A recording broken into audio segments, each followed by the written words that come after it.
You're lying in bed, house completely silent, and suddenly your stomach growls like it's angry at you. Then a gurgle. Then your ears start ringing. Maybe a joint cracks when you shift position, and for a second you wonder if something's actually wrong. Nothing hurts, nothing changed.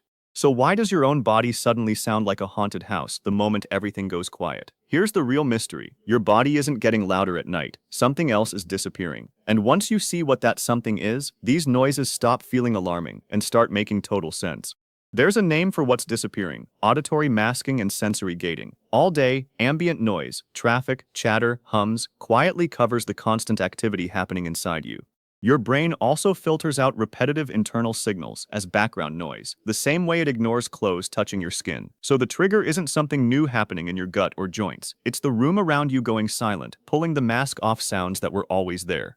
Once that mask lifts, your attention turns inward, and ordinary activity suddenly feels loud, foreign, almost suspicious. That shift in attention is where the real story begins. Let's start with the part nobody thinks about. Your gut never actually clocks out. Peristalsis, the wave-like squeeze that pushes gas and fluid through your intestines, is running right now, whether it's noon at your desk or 3 in the morning under a blanket. Digestion doesn't check the clock. It doesn't wait for a quiet room to start working. It's a continuous process, like a river that never stops flowing. Just sometimes you're standing next to a waterfall, and sometimes you're standing next to it in a library. During the day, that river gets drowned out. Traffic outside, a coworker talking, a television murmuring in the next room. All of it piles on top of your gut's gurgles and growls. Your brain, meanwhile, is doing something clever. It's not just failing to notice the sound because of volume, it's actively choosing not to send it to conscious attention. This is sensory gating, and it treats repetitive, harmless internal noise as irrelevant data. Your stomach could grumble at full volume at 2 p.m., and you'd never register it, not because it wasn't loud enough, but because your brain already filed it under nothing new here. Joints work on a slightly different rhythm, but the same underlying rule applies. A crack or pop usually comes from tendons snapping over bone as they shift position, or tiny gas bubbles collapsing inside the fluid that cushions your joints. This isn't damage. It isn't a warning light. It's mechanical, almost like the creak of a door hinge that's simply doing its job of swinging open. The difference is that joint sounds are triggered by movement rather than running constantly like digestion. So when you roll over in bed and your knee cracks, that same crack would have happened just as easily during a daytime stretch or when you stood up from your desk. You just weren't listening then, because the room was busy handing your brain other things to process. Here's the deeper reason your brain built this filtering system in the first place. Attention is a limited resource. If your brain gave equal weight to every signal happening inside you, gut contractions, joint movement, muscle contractions, blood flow, you'd be overwhelmed by static before you even got out of bed. So your nervous system prioritizes ruthlessly.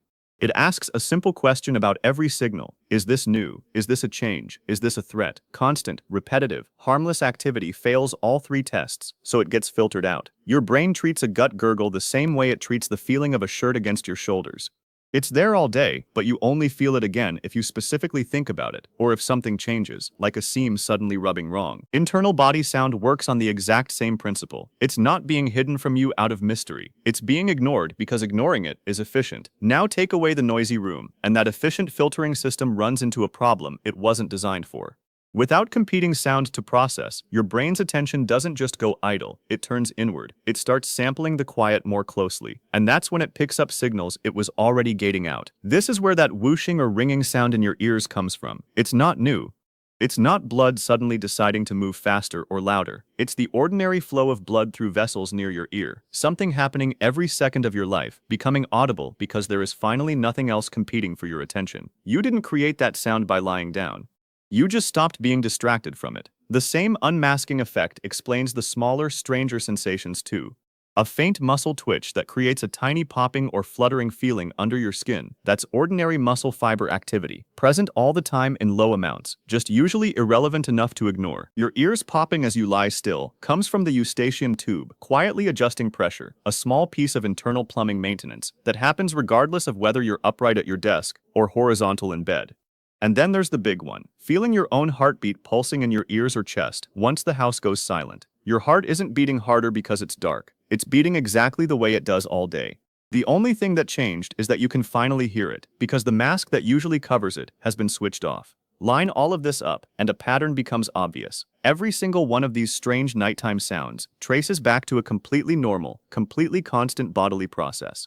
Digestion doesn't pause at night. Joints don't suddenly become more mobile. Blood doesn't rush louder just because the lights are off. What changes is not the volume inside your body, it's the volume outside of it, and how much of your brain's attention gets redirected once that outside volume disappears.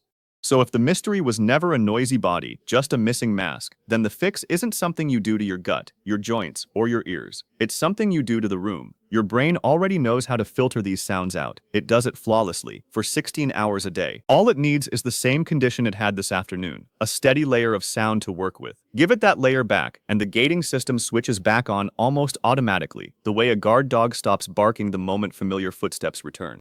Here's how to actually test that, tonight, without overthinking it. Put something with a low, constant hum near your bed. A fan, a white noise machine, even a quiet air purifier. Not music, nothing with rhythm changes or lyrics that grab attention. Just a flat, steady wash of sound.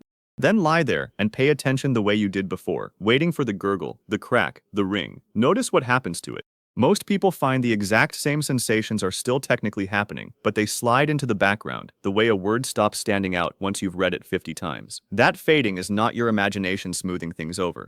That's your sensory gating system doing its normal job again, now that it has noise to hide behind. While you're testing this, it helps to remember what's actually making these sounds in the first place.